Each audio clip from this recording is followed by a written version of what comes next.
Om Sai Ram, a warm good morning to one and all. आज हम शुरू करेंगे अध्याय 11 चैप्टर 11। शुरू करेंगे बाबा को थैंक यू बोलते हुए, अपने गुरु, अपने सदगुरु, अपने प्रभु, अपने मालिक को थैंक यू बोलते हुए। आवाज वो ब्रेक था इसमें। गुरुर्ब्रह्मा गुरुर्विष्णु गुरुदेवो महेश्वरः गुरु साक्षात् परब्रह्मा तस्मै श्री गुरुवे नमः। ओम शांति शांति शांति। ओम साई राम।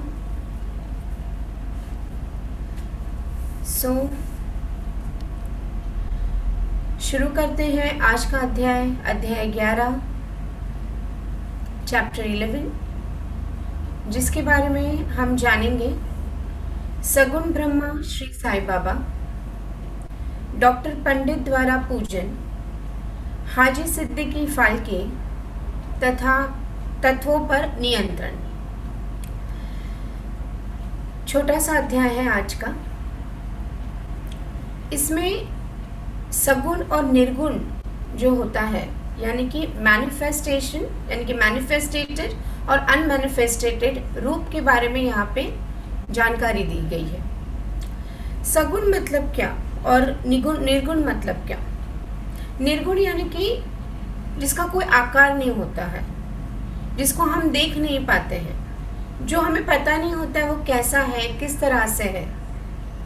तो काफ़ी लोग जो मूर्ति वगैरह में नहीं मानते, जो मंदिर में नहीं मानते, जो कोई प्रथा को नहीं मानते, दे नॉर्मली फॉलो दिस निर्गुण टाइप ऑफ भक्ति। और सगुण मतलब क्या? सगुण अवतार मतलब जो हम देख सकते हैं, जो हम समझ सकते हैं, हम उनका आकार देख सकते हैं। आकार, निराकार, सगुण, निर्गुण, ये सारे वर्ड्स हैं। सगुण मतलब जैसे कि हमने समझो किसी ने राम को देखा, किसी ने हनुमान को देखा है, हमने साईं बाबा को देखा, जिन्होंने भी देखा है 103 साल पहले, जिन्होंने उनके साथ जिए हैं। तो ये जो है उनका आकार है। हमें पता है कि साईं बाबा ऐसे दिखते थे, ऐसे कपड़े पहनते थे, इस तरह से उनकी हाइट थी, इस तरह से उनकी बॉडी थी। तो इसे निर्गुण आकार में हम ला सकते हैं। लेकिन कुछ लोग ऐसे हैं जो निर्गुण, ज़्यादातर निर्गुण को लोग समझ नहीं पाते हैं फ्रेंड्स, क्योंकि जब हमें पता ही नहीं है कि हम जिसको पूछते हैं वो कैसे दिखते हैं, किस तरह से होंगे, तो हम अपनी आस्था को कैसे बढ़ाएं? क्यों? अब जैसे हमको पता है कि साईं बाबा ऐसे दिखते थे, उन्होंने ऐसे चमत्कार किया, हम सुनते हैं, हम खुद में भी शायद किसी ने देखा होगा, देख के लोगों ने बुक्स में लिखा है, स्क्रिप्चर्स में लिखा है, तो एक कॉन्फिडेंस आता है।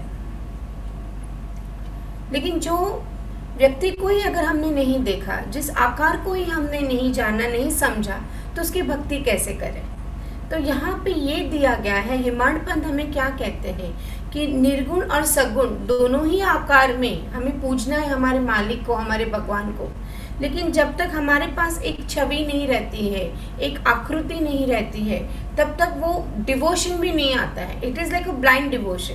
हमें पता ही नहीं, अगर समझो आपको, अगर मैं पर्टिकुलर एक का नाम दे दूं, मैं बोलूँ कि इसकी भक्ति करो, लेकिन आपको वो कनेक्शन नहीं होगा क्योंकि आपने देखा ही नहीं है। भले शायद सुना होगा बट आपने देखा नहीं, तो एक कनेक्शन नहीं होता है। इसके लिए मूर्ति है, या मंदिर में जो मूर्ति स्थापना की होती है, आइडल्स होते हैं, फोटोग्राफ्स होते हैं, इसलिए उसकी मान्यता है फ्रेंड्स। तो यहाँ पे हिमांड पंथ ने बहुत खूबसूरती से इसको समझाया है। आइए पढ़ते हैं। इस अध्याय में अब हम श्री साईं बाबा के सगुण ब्रह्मा स्वरूप, उनका पूजन तथा तत्व नियंत्रण का वर्णन करेंगे। सगुण ब्रह्मा श्री साईं बाबा। ब्रह्मा दो स्वरूप है, ब्रह्मा के दो स्वरूप है, निर्गुण और सगुण। निर्गुण निराकार है और सगुण साकार है। निर्गुण निराकार है, उसका आकार नहीं है, उसका कुछ पता नहीं है किस तरह से वो भक्ति की जा सकती, क्योंकि वो आइडल को या वो गुरु को या वो सदगुरु को, वो इंसान को, वो भगवान को हमने देखा ही नहीं है। लेकिन जो सगुण है वो साकार, वो कंप्लीशन है। हमें पता है कि इस तरह से है, इस तरह से बैठते थे, इस तरह से दिखते थे, इस तरह से बात करते थे। यद्यपि वे एक ही ब्रह्मा के दो रूप है, फिर भी किसी को निर्गुण और किसी को सगुण उपासना में दिलचस्पी होती है। जैसे मैंने पहले भी बताया था, हमने पिछले अध्याय में पढ़ा था कि योगिंद्र तरखट के जो पिता थे, ज्योतिंद्र तरखट के जो पिता थे, वो मूर्ति वगैरह में नहीं मानते थे, वो प्रार्थना समाजी थे। तो इस तरह से कुछ लोग आज भी ऐसे होते हैं जो मूर्ति वगैरह में नहीं मानते हैं। They believe in some different powers and they react to that. जैसे कि गीता के अध्याय 12 में वर्णन किया गया है, सगुण उपासना सरल और श्रेष्ठ है। मनुष्य स्वयं आकार जैसे शरीर, इंद्रिया आदि में है, इसलिए इसे ईश्वर की साकार उपासना स्वाभाविक ही सरल लगती है। खुद मनुष्य जिस आकार में है वो वैसा ही चाहता है कि जिसकी मैं उपासना करूं, जिसको मैं प्रे करूं, जिसको मैं डिवोशन में लाऊं, वो भी उसी आकार में मुझे मिले। तो वो और ज़्यादा कनेक्टेड फील होता है, और ज़्यादा कनेक्शन फील होता है। जब तक कुछ काल सगुण ब्रह्मा की उपासना ना की जाए, तब तक प्रेम और भक्ति में वृद्धि नहीं होती है। कहते हैं जब तक हम जानते ही नहीं हम किसको प्रे करते हैं, कैसे हम अपनी भक्ति को इम्प्रूव कर सकते हैं, बढ़ा सकते हैं, तो हमें एक आकार की ज़रूरत होती है। हम चाहते हैं कि कोई हमको फ़ोटो ला के दे, कोई एक मूर्ति ला के दे, ताकि हम उसको विधि अनुसार पूजन करें। वो हमारे सेटिस्फैक्शन के लिए है बेसिकली। तो ये हमारा कंडीशनिंग है।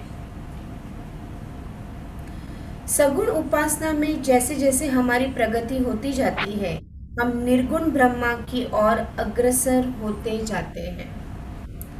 जिस तरह से, जैसे अगर हम बाबा को ऑलरेडी हमने समझा है, जाना है, उनकी फोटोग्राफ्स देखे, उनकी लीलाएं सुनी हैं, और श्री साई सच्चरित्र भी हम पढ़ते रहते हैं।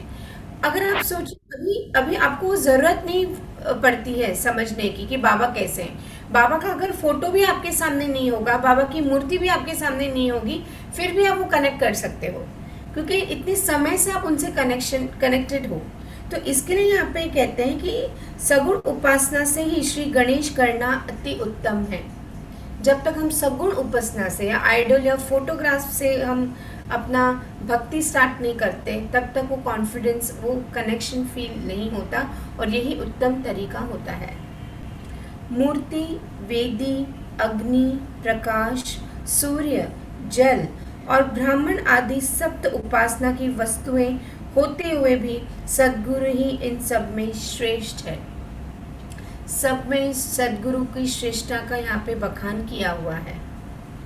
श्री साई का स्वरूप आंखों के सम्मुख लाओ, जो वैराग्य की प्रत्यक्ष मूर्ति है और अनन्य शरणागत भक्तों को आश्रय दाता है। उनके शब्दों में विश्वास लाना ही आसान है, और उनके पूजन का संकल्प करना ही समस्त इच्छाओं का त्याग है। कोई श्री साई बाबा की गणना भगवत भक्त अथवा एक महाभागवत यानी कि महान भक्ता में करते थे या करते हैं, परंतु हम लोगों के लिए तो वे ईश्वर अवतार हैं। वे अत्यंत क्षमाशील, शांत, सरल और संतुष्ट थे, जिसकी कोई उपमा ही नहीं दी जा सकती। यद्यपि वे शरीरधारी थे, पर यथार्थ में निर्गुण, निराकार, अनंत और नित्य मुक्त थे। गंगा नदी समुद्र की ओर जाते हुए मार्ग में ग्रीष्म में से व्यतीत उनके अनेक प्राणियों को शीतलता पहुंचाकर आनंदित करती, फसलों और वृक्षों को जीवन दान देती, और जिस प्रकार प्राणियों की क्षुधा शांत करती है, उसी प्रकार श्री साई संत जीवन व्यतीत करते हुए भी दूसरों का सांत्वन और सुख पहुंचाते हैं। साईं बाबा कभी किसी जंगल में नहीं गए, मतलब वहाँ जाके उन्होंने कुछ साल सबको छोड़ दिया और आए फिर गए आए, वैसे कभी उन्होंने नहीं किया। बाबा हमेशा आम लोगों के बीच रहे, आम लोगों के बीच रह के उन्होंने सबकी सेवा की, सबके दुख हरे, सबकी तकलीफ़ें ली, सबको ज्ञान बांटा। तो बाबा की यही विशेषता की कि दूसरे संत गुरु जैसे हिमालय पे जाते हैं या जंगल में जाते हैं, बाबा हमेशा अपनों के बीच रहे। इसलिए हमेशा बाबा को अपनापन, लोगों को अपनापन लगा। बहुत सिंपल थे, कपड़ों में, उनकी वाणी में, उनके बोलने में, उनके खाने पीने में। हमने इतने अध्याय पढ़े हैं, उसमें हमने अब तक देखा कि बाबा को कोई ऐसी लालच नहीं थी, कोई इच्छा नहीं थी। सिंपल लिविंग में हमेशा मानते थे, सिंपल लिविंग हाई थिंकिंग में ही वो हमेशा मानते थे। तो हमेशा उनके लिए हमेशा सिंप्लिसिटी, भक्तों के साथ रह के, भक्तों के बीच रह के उनके जैसा बनते थे। कभी गुस्सा भी करते थे, कभी नाराज़ भी होते थे, कभी प्यार से लगाते थे, जैसे हम इंसान होते हैं ना, वैसे ही वो बिहेव करते थे। तो कभी उन्होंने ऐसे भगवान जैसे कभी उन्होंने बिहेव नहीं किया। उसी प्रकार श्री साईं संत जीवन व्यतीत करते हुए भी दूसरों को सांत्वना और सुख पहुंचाते हैं। भगवान श्री कृष्ण ने कहा है, संत ही मेरी आत्मा है, वे मेरी जीवित प्रतिमा और मेरे ही विशुद्ध रूप में है। मैं स्वयं वही हूँ। ये अवर्णीय शक्तियाँ या ईश्वर की शक्ति जो कि सत, चित और आनंद है, शिरडी में साईं रूप में अवतीर्ण हुई थी। श्रुति के में ब्रह्मा को आनंद कहा गया है। अभी तक यह विषय केवल पुस्तकों में पढ़ते और सुनते थे, परंतु भक्तगण ने शिरडी में इस प्रकार का प्रत्यक्ष आनंद पा लिया है।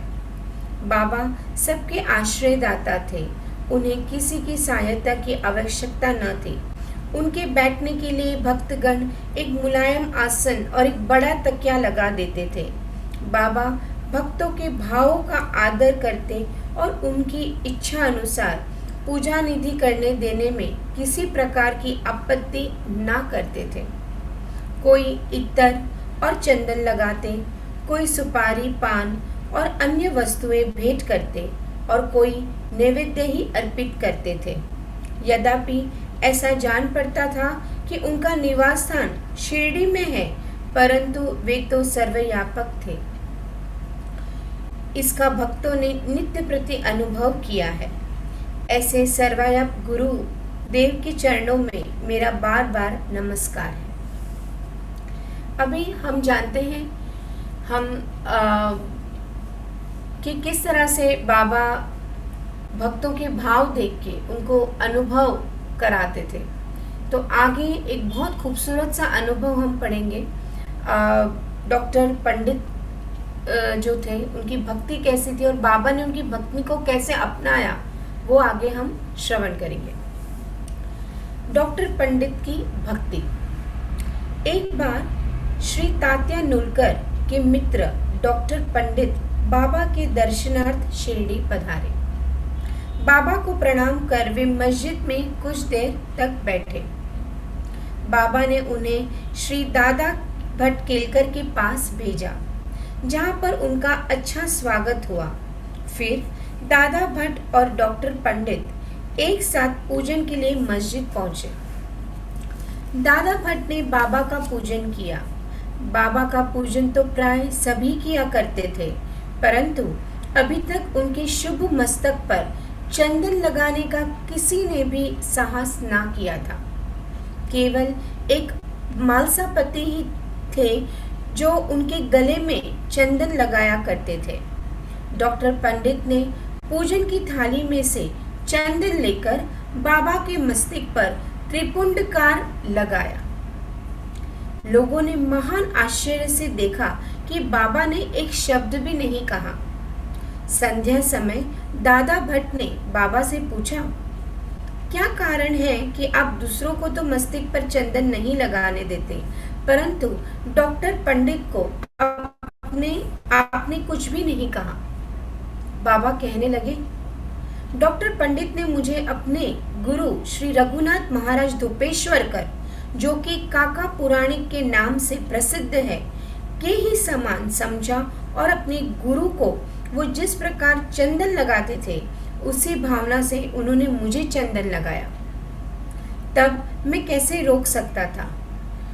पूछने पर डॉक्टर पंडित ने दादा भट्ट से कहा कि मैंने बाबा को अपने गुरु काका पुराणिक के समान जानकर ही उन्हें त्रिपुंडकार चंदन लगाया है, जिस प्रकार मैं अपने गुरु को सदैव लगाया करता था। यद्यपि बाबा भक्तों की उनकी इच्छा अनुसार ही पूजन करने देते थे, परंतु कभी कभी तो उनका व्यवहार विचित्र ही हो जाया करता था। जब कभी वे पूजन की थाली फेंक कर रुद्र अवतार धारण कर लेते, तब उनके समीप जाने का साहस किसी को ना हो सकता था। कभी वे भक्तों को झिड़कते और कभी मोम से भी नरम होकर शांति तथा क्षमा की मूर्ति से प्रतीत होते थे। कभी कभी वे क्रोधावस्था में कंपायमान हो जाते और उनके लाल नेत्र चारों ओर घूमने लगते थे, तथापि उनके अंतकरण में प्रेम और मातृ स्नेह का स्रोत बहा ही करता था। भक्तों को बुलाकर वो कहा करते थे कि उन्हें कुछ ज्ञात ही नहीं है कि वे कब उन पे क्रोधित हुए। यदि यह संभव हो कि समुद्र नदियों को लौटा दे, तो वे भक्तों को कल्याण की भी अपेक्षा कर सकते हैं। वे तो भक्तों के समीप ही रहते हैं और जब भक्त उन्हें पुकारते हैं तो वे तुरंत ही उपस्थित हो जाते हैं। वे तो सदा भक्तों के प्रेम के भूखे हैं। एक कथा मैं आपको सुनाना चाहूँगी। बहुत ही खूबसूरत कथा है। काफ़ी बार जब हम अपने रोज़मर्रा की ज़िंदगी में कुछ ऐसे निर्णय हम ले लेते हैं जो बेसिकली हमारा नेचर नहीं होता है, वो निर्णय लेने का या वो चीज़ें करने का हमारा मन नहीं करता है, बट कुछ चीज़ें हमें करनी पड़ती है। तो एक छोटी सी कथा है गौतम बुद्ध के बारे में, और उन्होंने किस तरह से एक जो जल्लाद होता है, जल्लाद जो फांसी वगैरह देता है, उनको किस तरह से सीख दी, समझाया, उसके बारे में है। एक बार होता है कि महात्मा बुद्ध अपने शिष्यों के साथ एक कुटिया में बैठे रहते हैं और ज्ञान की चर्चा करते रहते हैं कि ज्ञान क्या है और ज्ञान कितना इम्पोर्टेंट है इंसान के लिए। और वो एक उनको जो एक्सपीरियंस हुआ, वो एक्सपीरियंस गौतम बुद्ध अपने डिसाइपल्स के साथ शेयर करते हैं। ज्ञान की महत्व क्या है, ज्ञान क्यों होना चाहिए, ज्ञान से क्या डिफरेंस आता है इंसान के जीवन में, वो स्टोरी बताते हैं अपनी खुद की। बात ये होती है कि अजय नाम का एक जल्लाद होता है और वो मगध राजमहल के पीछे एक कस्बे में रहता होता है। मगध राजा का वो जल्लाद होता है। उस ज़माने में तो लोग फांसी वगैरह के लिए जल्लाद रखते थे। आज भी कुछ जेल में जल्लाद होते हैं जो फांसी वगैरह का कार्य करते हैं। और मगध साम्राज्य का वो प्रमुख जल्लाद हुआ करता था उस ज़माने में, और उसका सारा जीवन दोषियों को सज़ा देने में और फांसी देने में, उसी में उनका सारा जीवन चला गया। और होता ये है कि जीवन की इस कड़ी पे वो ऑलमोस्ट 60 साल के हो जाते हैं, और जब वो रिटायर सॉर्ट ऑफ हो जाते हैं तो उन्हें ऐसा लगता है, अभी वो अपने जीवन के बारे में सोचते हैं कि मैंने कितना गलत किया, मतलब कितने लोगों को मैंने मारा, कितने लोगों को मैंने सज़ा दी। तो वो अपने आप में वो एक गिल्ट होता है उनको करने के लिए। तो उन्होंने कर लिया जल्लाद का काम, ज़रूरत होगी, काम था, बोलते ना कि काफ़ी बार वो चीज़ हमें करनी पड़ती है जो हमें अच्छी नहीं लगती है, बट वो कर्म होता है, वो कार्य होता है जो हमें करना पड़ता है। और उसे हमेशा गिल्ट रहा। वो इंसान बहुत ही अच्छा था, लेकिन उसको जब वो अंत समय था उसका, तो उसको ये सब चीज़ें याद आती। कहते हैं ना कि जब हमारा अंत समय निकट होता है तो तब हमें हर अच्छी और बुरी चीज़ें याद आती, खास करके हमें अपनी गलतियाँ याद आती है, जो हम गलत कर्म कर चुके हैं वो याद आता है। लेकिन काफ़ी कुछ चीज़ें हम नहीं बदल सकते हैं लाइफ में।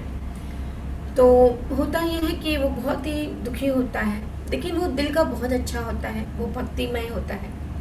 एक बार क्या होता है कि वो ऐसी खाना खाने बैठा होता है और अचानक एक भिक्षु भिक्षाम देही करके उसकी कुटिया में, मतलब दरवाजे के बाहर आता है। और जैसे वो एक जस्ट स्टार्ट करता है खाना, तो ये सुनता है कि कोई भिक्षामदेही करके आता है, तो वो उठ के देखता है कि कौन है। वो देखता है कि एक भिक्षुक भिक्षा के लिए आता है, थोड़ा कमज़ोर दिखता है। तो वो बोलता है कि ठीक है, आप प्लीज़ अंदर आइए और मेरे साथ आप खाना खाइए। नरम दिल होता है वो, लेकिन जल्लाद होता है वो। तो वो भिक्षु उसके पास आता है, बैठता है, वो प्यार से उसको खाना खिलाता है, उसको तृप्त कर देता है। खाना वाना वो लोग खाते हैं, फिर बैठते हैं। तो वो भिक्षु बहुत खुश होता है। भिक्षु बोलता है कि आपको जो मांगना है, आपको क्या चाहिए, आप मुझसे मांग सकते हैं, आप बात कर सकते हैं मुझसे। तो वो वैसे भी ऑलरेडी इमोशनल होता है, उसके अपने प्रश्नों के जवाब चाहिए होते हैं, मतलब वो दुख में होता है बेसिकली।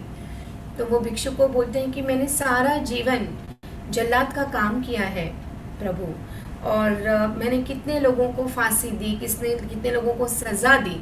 तो मुझे ऐसा लगता है कि मेरा जीवन कितना गलत था ना, मैंने कितना गलत कर्म किया, कितने गलत कार्य किए हैं, मुझे कितना पाप लगेगा, और मैं मरने के बाद कहाँ जाऊँगा। मुझे तो ये लगता है मैं कहाँ जाऊँगा मरने के बाद। तो वो भिक्षु कहता है कि अच्छा मुझे ये बताओ कि तुमने ये सारी चीज़ें दिल से की। तो बोलते हैं नहीं, बिल्कुल नहीं। तुम किसी के लिए काम करते थे, it was a part of your duty. तो बोलता है हाँ, यही मेरा काम था, मैं जल्लाद था तो मेरा काम यही था। तो बोलते कि आपने राजा के इंस्ट्रक्शन से ये सब किया। तो बोलते हैं हाँ, जिन्होंने जो गलत किया है तो राजा उनको जो सज़ा देते उसी हिसाब से मैंने उनको सज़ा दी। तो भिक्षु यही बोलते हैं कि देखो, ये तुम्हारा कार्य था, ये तुम्हारा काम था, तो तुम इसमें कैसे गलत हो सकते हो।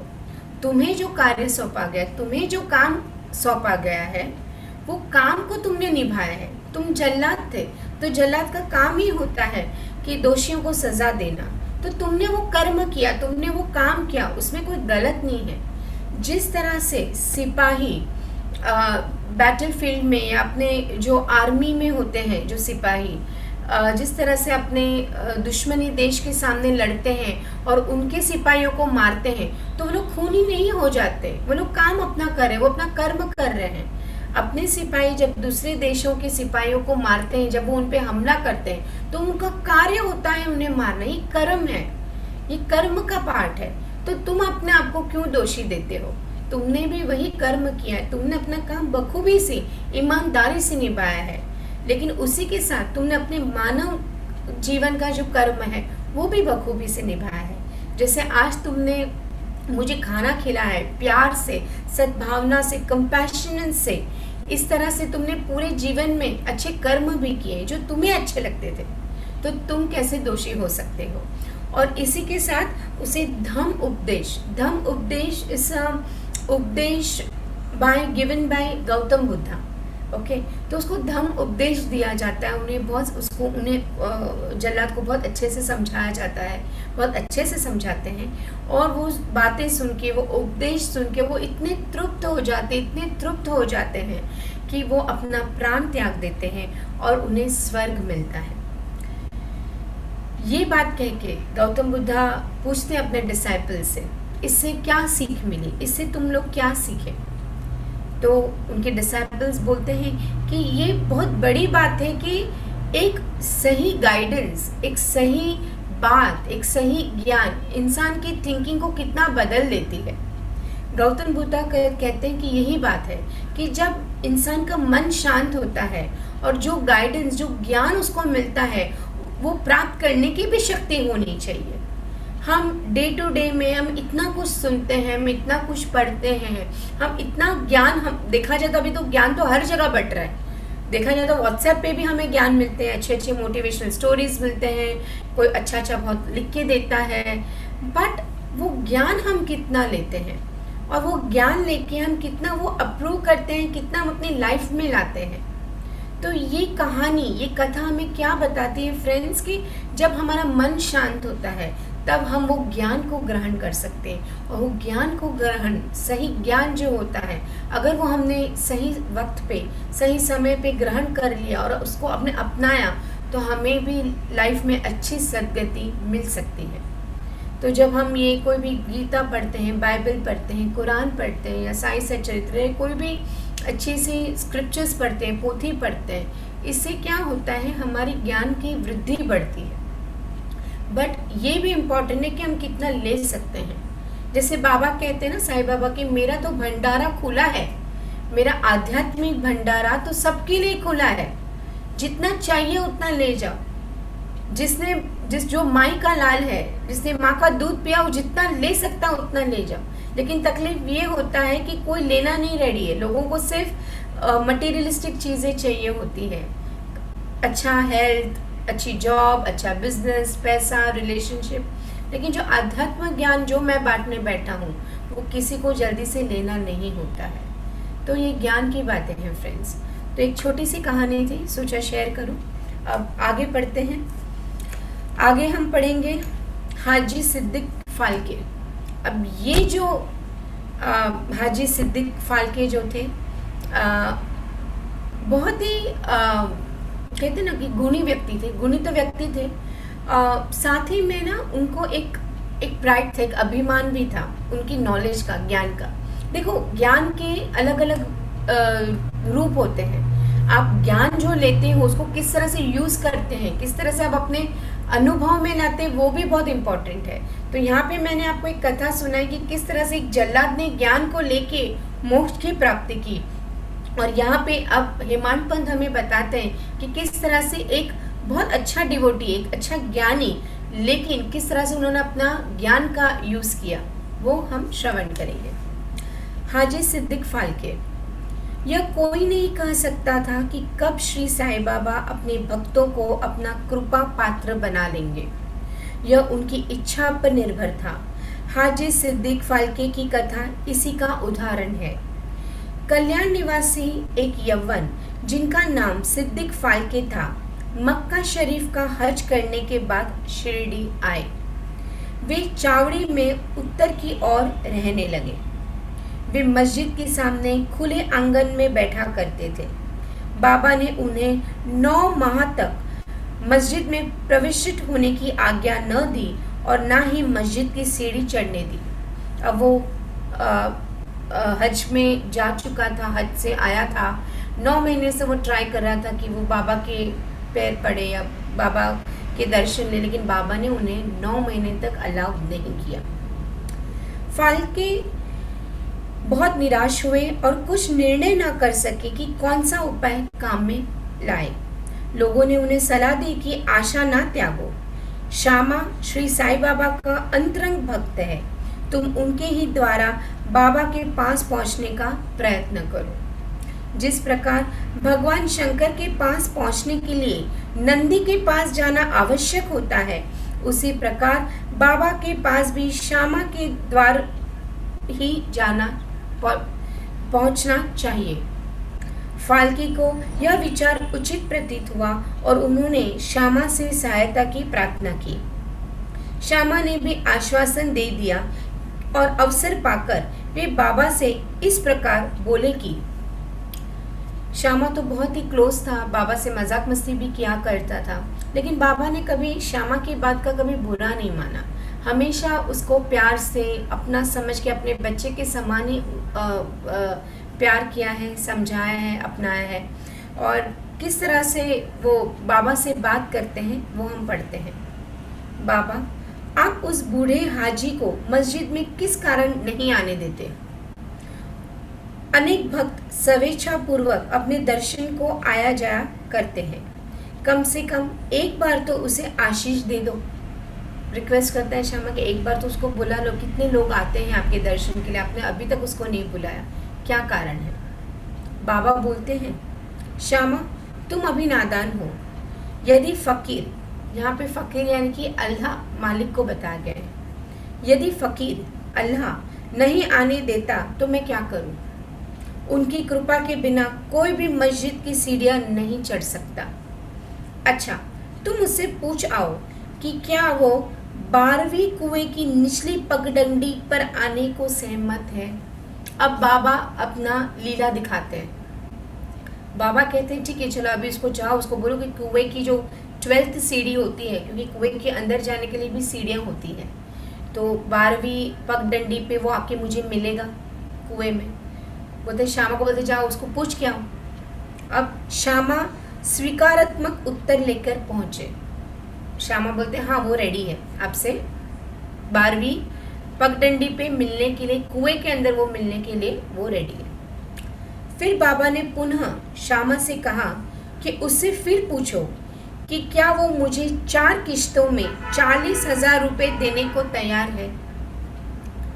फिर श्यामा उत्तर लेकर लौटा कि आप कहे तो मैं 40 लाख रुपए देने को तैयार हूँ।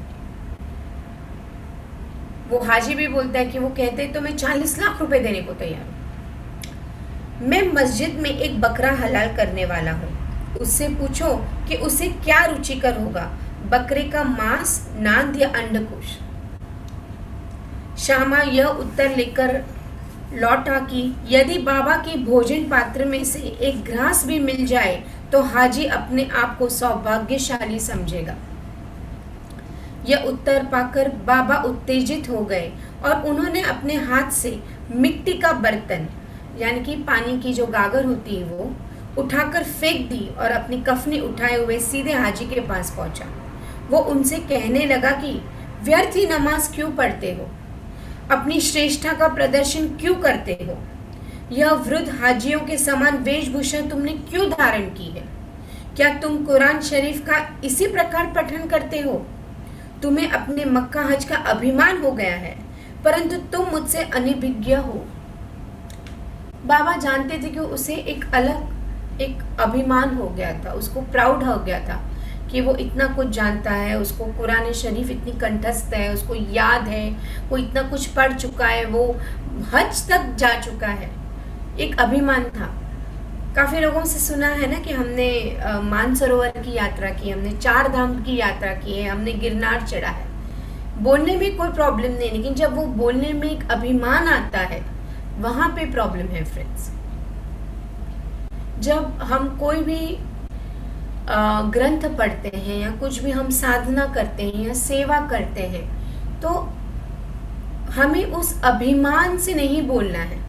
मुझे किसी ने एक बार पूछा था कि तुमने कितनी बार श्री साई सच्चरित्र पढ़ा है। मैंने कभी काउंट नहीं किया है फ्रैंकली, और मैं कभी काउंट करूंगी भी नहीं, मैं करना चाहती भी नहीं। मैं किसी को रेकमेंड भी नहीं करूंगी कि आप काउंट करो कि आप कितनी बार पढ़ रहे हो। मैंने सिर्फ इतना ही कहा कि मुझे नहीं पता और मुझे जानना भी नहीं है कि मैं कितनी बार पढ़ चुकी हूँ और आगे कितनी बार पढ़ूंगी, सब बाबा की कृपा है। क्योंकि क्या होता है जब हम वो एक काउंटिंग शुरू कर देते हैं ना फ्रेंड्स, वो एक अपने आप में एक बोलते हैं ना कि जो इंसानी वो एक प्राउडनेस होता है, एक इंसान है ना, हम गलतियां तो करते हैं तो एक प्राउडनेस आ जाता है। कभी मैंने नहीं देखा कि मैंने नहीं सोचा कि मैंने कितने साप्ताहिक पारायण किए, कितने मैंने 3 दिन में कितनी बार मैंने बुक कंप्लीट किए हैं या कितने 40 किए। नहीं, बस पढ़ना है, अध्याय पढ़ना है।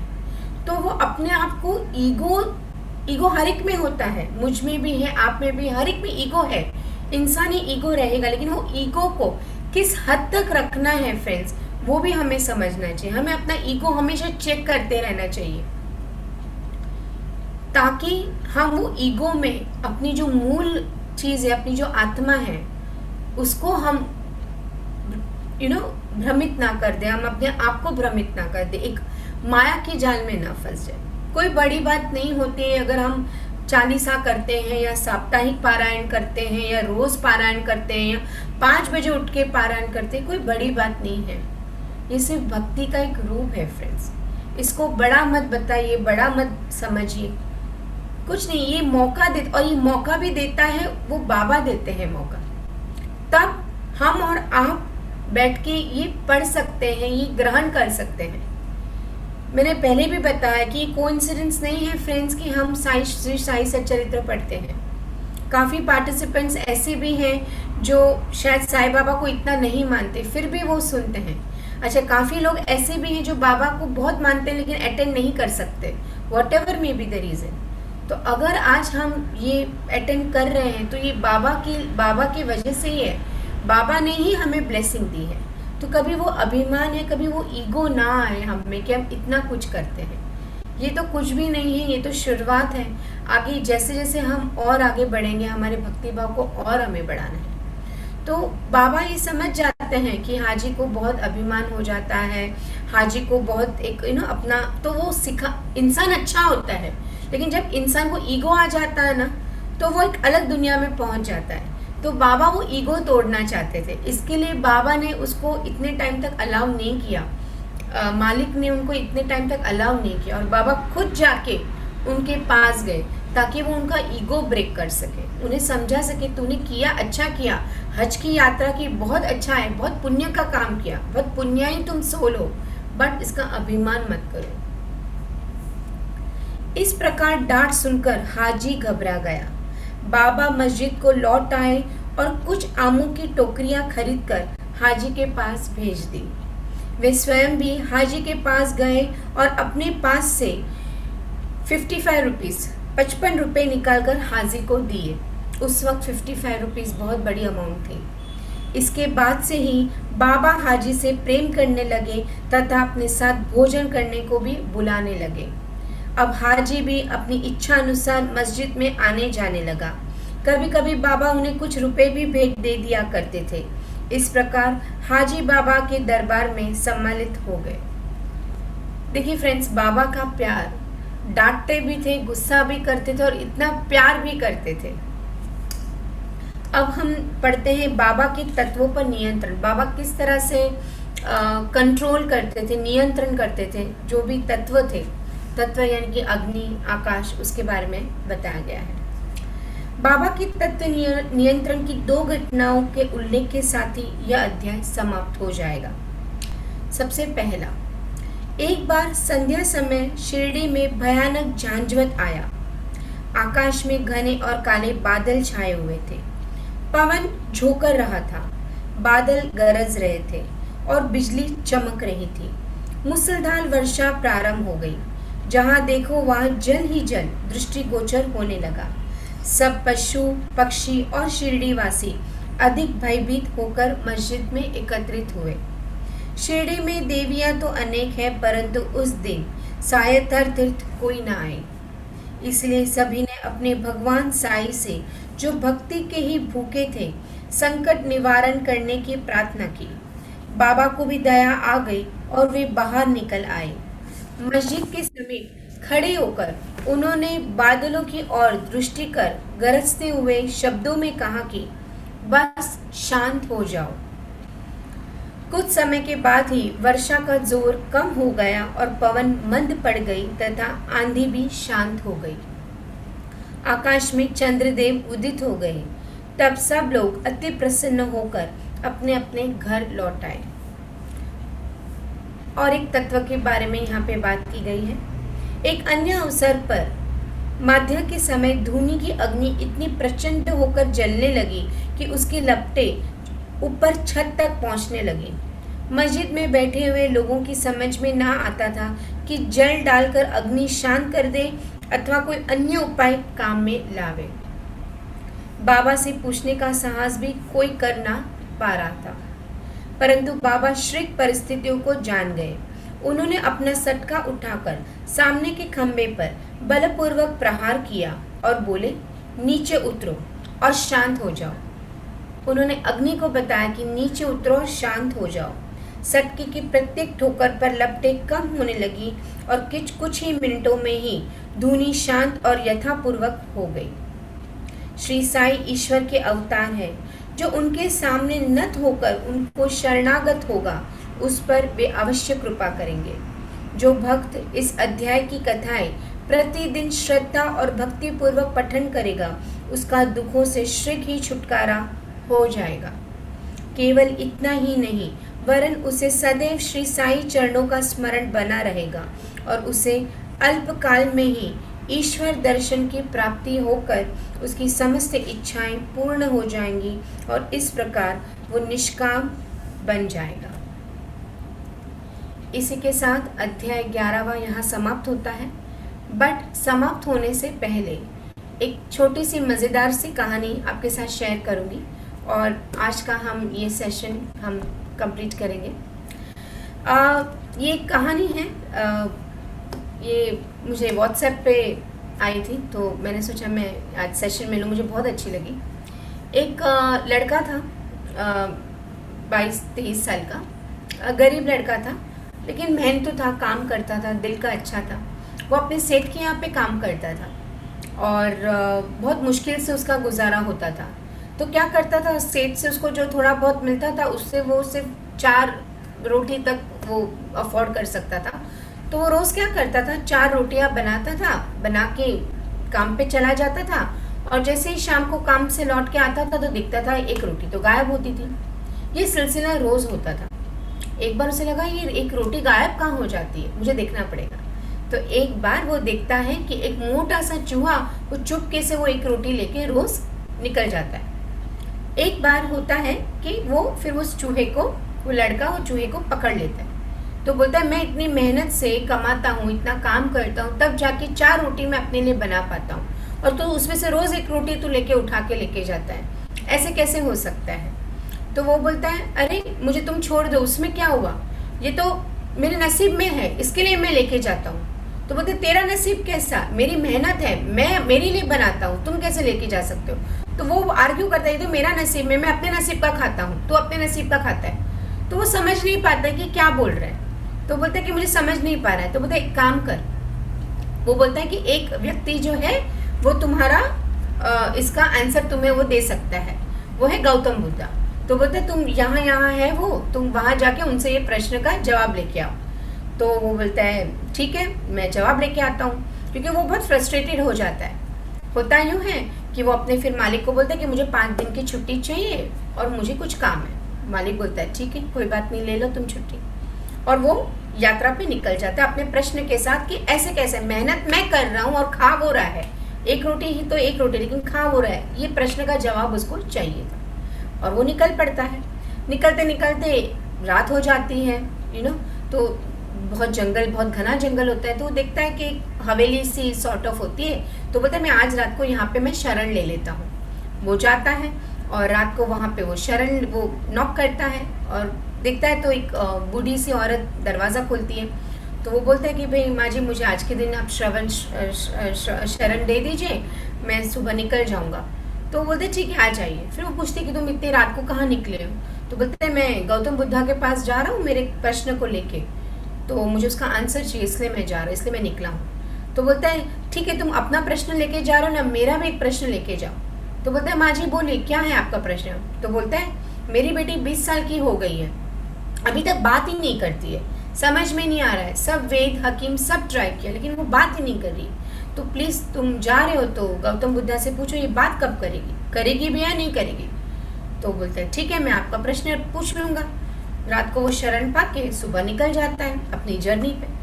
जाते जाते जाते दिखता है बहुत बड़े पहाड़ पे आ जाता है। वो बहुत घने पहाड़ होते हैं, ठंडे बर्फीले पहाड़ होते हैं और उसको बहुत ठंड लगी रहती है। तो जैसे आगे बढ़ता है वो देखता है कि पहाड़ की चोटी पे एक इंसान बैठ के वो कुछ मेडिटेशन कर रहा होता है। अब ये बोलता है ये तो मुझे उसको पार करना है तो मैं क्या करूँ।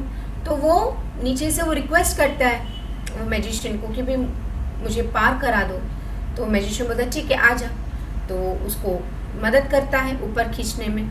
और वो मैजिशियन होता है, वो जादूगर तो होता है, तो वो अपनी लकड़ी से छड़ी से उसको हेल्प करता है ऊपर आने के लिए। तो बोलते है तुम इतनी ठंड बर्फीले पहाड़ों में क्या कर रहा है तू।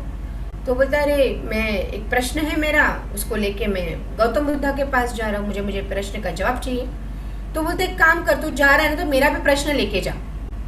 तो बोलता है आपका प्रश्न। बोलता है हाँ मैं हज़ारों सालों से यहाँ पे तपस्या कर रहा हूँ लेकिन मुझे अभी भी मोक्ष की प्राप्ति नहीं हुई है, तो पूछ मुझे कब मोक्ष की प्राप्ति होगी। तो वो बोलता है ठीक है मैं आपका भी प्रश्न का जवाब लेके आऊँगा। तो वो अपनी जादू की छड़ी से उसको वापस नीचे भेज देता है, पार करवा देता है पर्वत। तो बोलता है ठीक है मैं लेके आऊँगा आपका जवाब। आगे बढ़ता है आगे बढ़ता है आगे बढ़ता है, एक बहुत बड़ी नदी आती है उसके सामने। अब बोलते मैं कैसे पार करूँ। तभी वो देखता है कि बहुत बड़ा कछुआ होता है। तो कछुआ को रिक्वेस्ट करता है कि कछुआ प्लीज़ आप मुझे नदी पार कर लो ना। तो बोलता है ठीक है चल मेरे पीछे बैठ जा।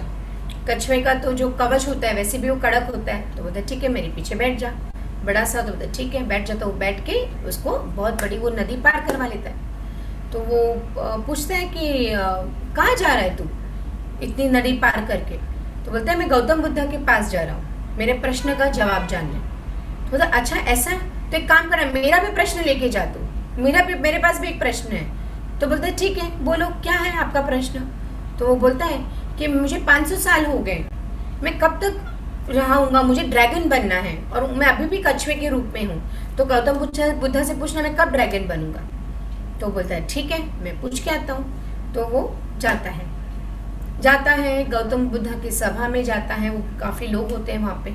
तो गौतम बुद्धा बोलते हैं कि मैं हर एक इंसान का 3 प्रश्न ही लूँगा, 3 प्रश्न के जवाब ही दूंगा। तो ये लड़का अभी कंफ्यूज हो जाता है, लेकिन मेरे पास तो 4 प्रश्न हैं, एक मेरा, एक वो बूढ़ी औरत का यानी कि अपनी बेटी के लिए, फिर वो मैजिशियन का और ये टॉर्टॉइस का, कछुए का, 4 है। अब मैं क्या करूँ, किसका पूछूँ किसको नहीं पूछूँ। फिर वो सोचता है कि मैं कछुए का उसने मुझे पार करवाया तो मैं पहुंच पाया, वरना मैं कैसे पहुंच पाऊंगा, नहीं कछुए का तो लेना पड़ेगा। फिर वो सोचता है कि वो मैजिशियन अगर वो मुझे हेल्प नहीं करता तो मैं पर्वत ही नहीं चढ़ सकता था, तो मुझे उसका भी प्रश्न लेना पड़ेगा। फिर वो बोलता है कि वो बूढ़ी माँ बेचारी अपने बेटी की ब्याह की मतलब अपने बेटे की बोलने की वो राह देख रही है, तो उसका भी प्रश्न ज़रूरी है, उसने मुझे रात को सहारा दिया, मुझ पर विश्वास किया। फिर वो सोचता है अभी 3 प्रश्न है, ये तो मैं ले ही लूँगा, जाने दो, मेरा प्रश्न है ना मैं नहीं पूछता हूँ। वैसे भी मेरा प्रश्न तो यही था कि ऐसे कैसे हो सकता है, तो मैं अपना प्रश्न को छोड़ देता हूँ और इन तीनों के प्रश्न लेके जवाब मांगता हूँ। तब उन्होंने गौतम बुद्धा से पूछता है ये तीनों के प्रॉब्लम्स। तो गौतम बुद्धा बोलता है एक काम कर, जो कछुआ है उसको बोल कि अपना वो जो कवच है उसका त्याग कर दे, और जैसे ही वो त्याग करेगा वो ड्रैगन बन जाएगा। तो वो बोलता है ठीक है। फिर जो मैजिशियन होता है उसके लिए गौतम बुद्धा बोलते हैं एक काम कर, उसको बोल जो उसकी छड़ी है ना वो फेंक दे, मतलब वो छोड़ दे, वो क्योंकि अभी तक उससे वो मैजिशियन होता है तो उसकी छड़ी उसकी जान होती है, तो अटैचमेंट में होता है, तो उसको बोल वो फेंक दे, और जैसे वो अटैचमेंट छोड़ देगा उसको स्वर्ग मिल जाएगा, उसको मोक्ष की प्राप्ति हो जाएगी। तो बोलता है ठीक है। और जहाँ तक वो लेडी की बात है उसकी बेटी की, उसको बोलो कि वो शादी करवा दे, और जैसे ही वो शादी करवा देगी वो बोलना शुरू कर देगी। तो बोलता है ठीक है, वो प्रणाम करके चला जाता है। यहाँ पे वो वापस नदी किनारे आता है, वो बोलता है कछुए को कि तुम अपने जो कवच है उसका त्याग कर दो तो तुम ड्रैगन बन जाओगे। तो वो बोलते हैं, वो बहुत खुश हो जाता है कछुआ, बोलते ठीक है। और जैसे ही वो कवच को त्याग करता है, मतलब कवच को छोड़ देता है अपना, बहुत सारे मोतियाँ निकलते हैं, बहुत सारे मोतियाँ की लड़ी निकलती है और वो खुद ड्रैगन बन जाता है। तो बोलते हैं काम करो, ये मोतियाँ तो मेरे किसी काम की नहीं है, मैंने तो अभी तक निगल ही लिए, तुम ले लो। तो वो कछुआ सारी मोतियाँ की लड़ी वो लड़के को दे देता है, यानी कि वो लड़के के पास पैसा आ जाता है, वो बहुत खुश हो जाता है, आगे बढ़ता है। फिर वो मिलता है वो मैजिशियन से, वो मैजिशियन को बोलता है कि गौतम बुद्धा ने बोला कि अपनी छड़ी का त्याग कर दो, जैसे हम अपनी छड़ी का त्याग करोगे आपको मोक्ष मिल जाएगा अटैचमेंट से दूर। तो बोलते हैं ऐसी बात है, तो मैं अभी इतनी छोटी सी बात थी, मुझे तो पता ही नहीं था, ठीक है मैं इसका त्याग करता हूँ, लेकिन इसका त्याग नहीं करता, मैं तुम्हें दे देता हूँ, तुम इसका यूज़ करो, मुझे तो कोई यूज़ नहीं है, तुम इसका यूज़ करो। और जैसे ही वो छड़ी उसको दे देता है, इतने सालों से हज़ारों सालों से जो अपने पास रखी होती है वो उसको दे देता है, उसको मोक्ष की प्राप्ति हो जाती है। तो यहाँ पे उस लड़के को क्या मिल जाता है, पावर मिल जाता है। फिर वो आगे बढ़ता है, वो वही हवेली में आता है और वो माँ जी को बोलते हैं, माँ जी आपका प्रश्न का जवाब है कि आप इसको किसी से शादी करवा दो, और जैसे आप शादी करवाएंगे ये बोलने लग जाएगी।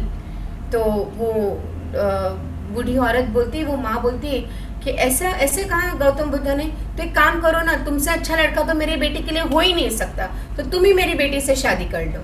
तो इस तरह से उस लड़के को पैसा मिलता है, पावर मिलता है और रिलेशनशिप में खुशी मिलती है। ये कब मिलती है फ्रेंड्स? इससे हमें क्या सीखने मिलता है? जब हम किसी की हेल्प करते हैं, जब हम अपनी प्रॉब्लम्स को बाजू में रख के जब दूसरों के प्रॉब्लम्स को हम समझने की शुरुआत करते हैं, दूसरे के प्रॉब्लम्स को सॉल्यूशन देते हैं, तब ऊपर वाला अपना प्रॉब्लम का सॉल्यूशन अपने आप देता है। अगर आज उस लड़के ने तीनों में से किसी एक का भी उसने नहीं पूछा होता और अपने को प्रायोरिटाइज किया होता, तो शायद उसको ये सारी चीज़ें नहीं मिलती। तो ये खूबसूरत सी कहानी हमें यही सिखाती है कि दूसरों के प्रॉब्लम्स के साथ रहो, मतलब कुछ नहीं तो कोशिश करो कि कुछ बांट सको, कुछ सॉल्व कर सको, कुछ गाइड कर सको, कुछ नहीं तो उसके लिए प्रे कर सको। और साथ ही में एक दूसरे के प्रॉब्लम्स को हम समझ के हर एक दूसरे की प्रॉब्लम्स को हम सॉल्व कर सके, तो वो प्रॉब्लम्स नहीं लगेगी, वो एक अपॉर्चुनिटी लगेगी। तो इसी के साथ, इस खूबसूरत कहानी के साथ ये अध्याय आज का समाप्त हो रहा है। श्री सद्गुरु साईनाथ परमस्तु शुभ भवतु। मिलते हैं नेक्स्ट थर्सडे, नेक्स्ट गुरुवार को अध्याय 12 चैप्टर 12 के साथ, जिसमें हम बहुत सारे डिवोटीज़ के बारे में और इन्फॉर्मेशन लेंगे और जानेंगे। सो आज का अध्याय यही समाप्त होता है। Thank you so much. Om Sai Ram. दान करते रहिए, अगेन बोलती हूँ, दान करते रहिए। आने वाला हफ्ता अच्छा जाए, आपकी हेल्थ अच्छी हो, आध्यात्मिक ग्रोथ हो, और दान करते रहिए। Thank you so much. जय साई राम।